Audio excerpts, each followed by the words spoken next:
देवघराचे 51 नियम. 1. सर्वात योग्य लाकडातील देव्हारा. त्यात काळे शिसव वापरल्यास अतिउत्तम. त्याखालोखाल सागवान, फळझाडाचे लाकूड चालेल.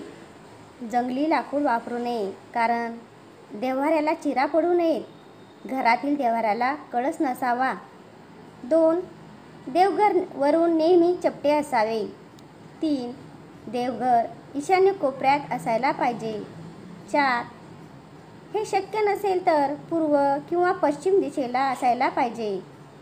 5. देवघरात कुलदेवता, देवी, अन्नपूर्णा, गणपती, श्रीयंत्राची स्थापना करायला पाहिजे. महत्त्वाची सूचना: तीर्थक्षेत्रातून विकत घेतलेल्या वस्तू देवघरात ठेवणे टाळायला हव्यात. 6. पारंपरिक मूर्तीचीच पूजा केली पाहिजे. 7. मूर्तीची स्थापना आसनावरून करून पूजा करताना देखील आसनावर बसून पूजा केली पाहिजे. 8. देवघरातील मूर्ती 4 इंचाहून जास्त उंच नको. 9. देवघरात नाचणारे गणपती, तांडव करत असलेले शंकर, वध करताना कालिका आदी मूर्ती किंवा फोटो ठेवू नये. 10. देवघरात महादेवाची लिंगाच्या रूपात आराधना केली पाहिजे, मूर्तीच्या स्वरूपात नाही.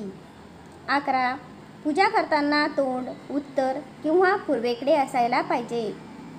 12. दिवा आग्नेय कोपऱ्यात देवघराच्या असायला पाहिजे.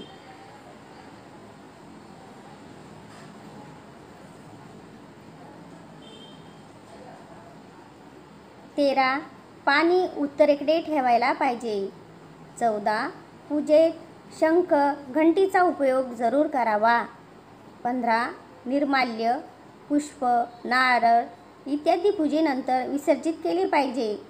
ते घरात ठेवणे वर्जित आहे. 16. पूजेचे पवित्र जल घराच्या प्रत्येक कोपऱ्यात शिंपडायला पाहिजे. 17. नैवेद्य नेहमी गोड वस्तूंचा दाखवावा. 18. खंडित झालेल्या मूर्तीचे विसर्जन केले पाहिजे. विसर्जनाच्या अगोदर त्यांना नैवेद्य दाखवावा. 19. देवघर व देव्हारा कसा व कोणत्या दिशेला असावा याचे मार्गदर्शन प्रत्येक कुटुंबाच्या घरी देव्हारा असणे अत्यावश्यक आहे. त्या घरात देव्हारा नाही ते घर आध्यात्मिकदृष्ट्या स्मशानवत आहे. 20. आपल्या आईवडिलांपासून मुलगा जरी स्वतंत्र राहत असेल तरी त्याला आपल्या नवीन कुटुंबात स्वतंत्र देव्हारा असणे आवश्यक आहे. 21. देवपूजेशिवाय कौटुंबिक जीवन हे एक प्रकारे असुरी जीवनच असते. ईश्वरी साक्षीने चाललेला संसार हा प्रत्यक्ष लक्ष्मीनारायणाचाच संसार असतो. 22. ज्या घरात ईश्वराची नित्यपूजा अधिष्ठान होत नाही ते एक प्रकारे चतुष्पादाचा म्हणजे पशुतुल्य संसारी जीवनच असते. कुटुंबाचे सर्व व्यवहार हे ईश्वरी साक्षीनेच व्हावेत. 23. ईश्वराचे अधिष्ठान हे ईशान्य दिशेला असल्यामुळे देव्हाऱ्याची योग्य जागा ही ईशान्य कोपऱ्यातच असावी. 24.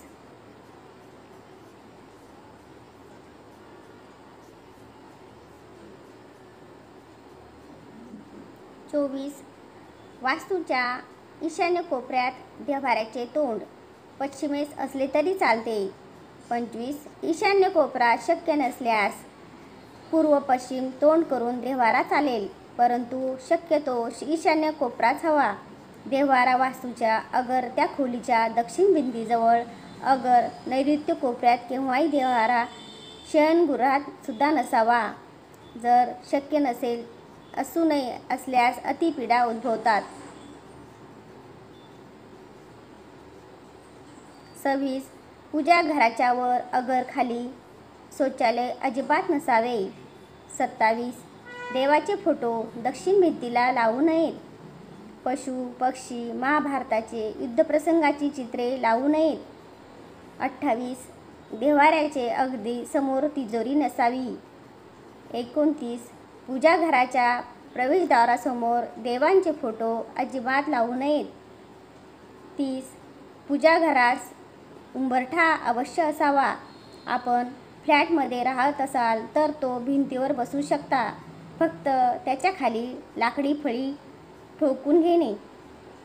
31. देव्हाऱ्याच्या वरती निर्माल्यमाळा असू नयेत. 32.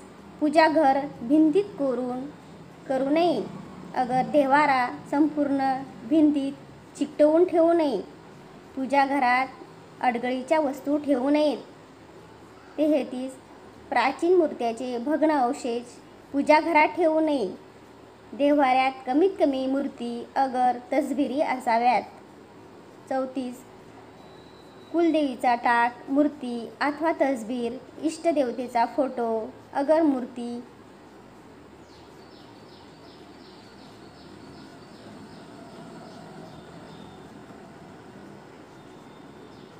लंगडा बाळकृष्ण, नदी व नागविरहित शंकराची पिंड, काळ्या दगडाची किंवा पारस शिवलिंग असावे.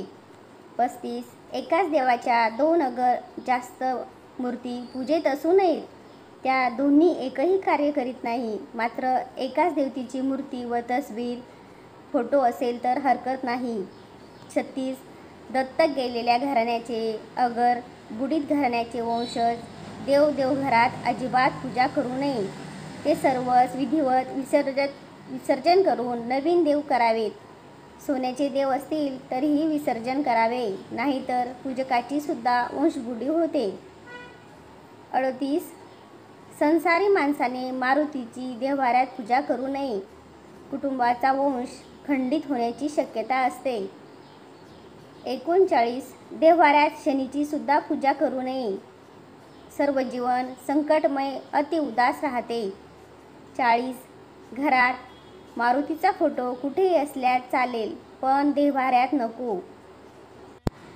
41. मुंज्याची पूजासुद्धा करू नयेत. त्यामुळे इतर देवदेवता आपले काम करीत नाही. शिवाय त्या मुंज्यास सद्गतीपासून बंधनात अडकविल्यामुळे पूजा करूनही त्याचे फक्त शापच मिळतात. 42. देव्हाऱ्यात गायत्री मातेची सुद्धा पूजा करू नये. कारण गायत्री मातेचे स्वरूप पराकोटीचे पवित्र असून त्यांचे शिवाशिव पाळणे खूप कठीण आहे. विटाळशी अस्पर्श स्त्रीची छाया देखील त्यांच्यावर पडली